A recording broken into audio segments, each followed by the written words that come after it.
Oui, Jean-Jacques Bourdin, il y a 22 mesures. Alors, je l'ai lu attentivement. Oui, il y a 22 mesures qui sont toutes bonnes, je dirais. Hein. Je pense que ce rapport est très utile à la réflexion, à la prise de conscience de nos compatriotes sur le mal français, qu'est la perte de compétitivité, non pas de nos entreprises, mais de la nation, de la France.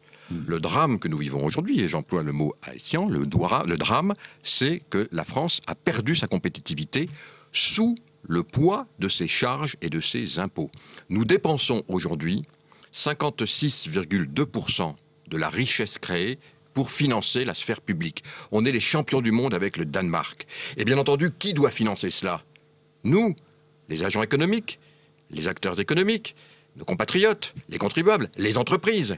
Et aujourd'hui, les entreprises et les ménages disent « stop ».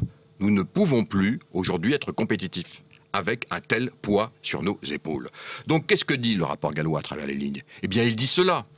Je mets en garde, moi, tous ceux qui s'imaginent qu'on pourrait, par un simple jeu de bonneteau, de dire « eh bien, je vais baisser un petit peu là pour augmenter un petit peu là », ça ne changera rien.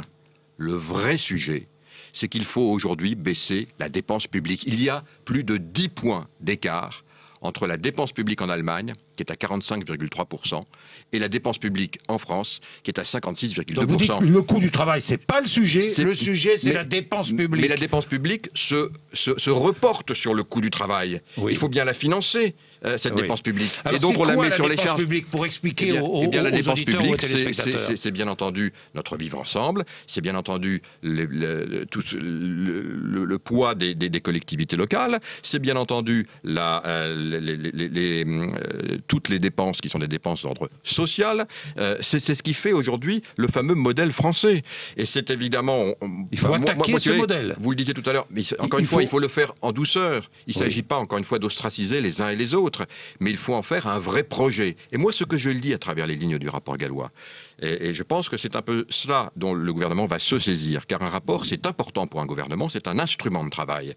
Je lis qu'il faut baisser la dépense publique. Du reste, le gouvernement, on voit quelques fuites, commence à le dire. Commence à dire qu'en plus de l'atterrissage budgétaire sur lequel s'est engagé François Hollande, eh bien, on va peut-être rajouter 10 milliards de baisse. C'est un début. C'est un début. C'est ce que le gouvernement pourrait proposer. Je passe une grande partie de mon temps en Allemagne, puisque nous sommes une entreprise désormais franco-allemande. On vit aussi bien en Allemagne qu'en France, et pourtant, on dépense 45% de la richesse nationale en Allemagne pour la sphère publique, contre 52, encore une fois, en France. Il y a 200 milliards d'écart. Est-ce que ça vaut 200 milliards d'écart? Bien entendu que non.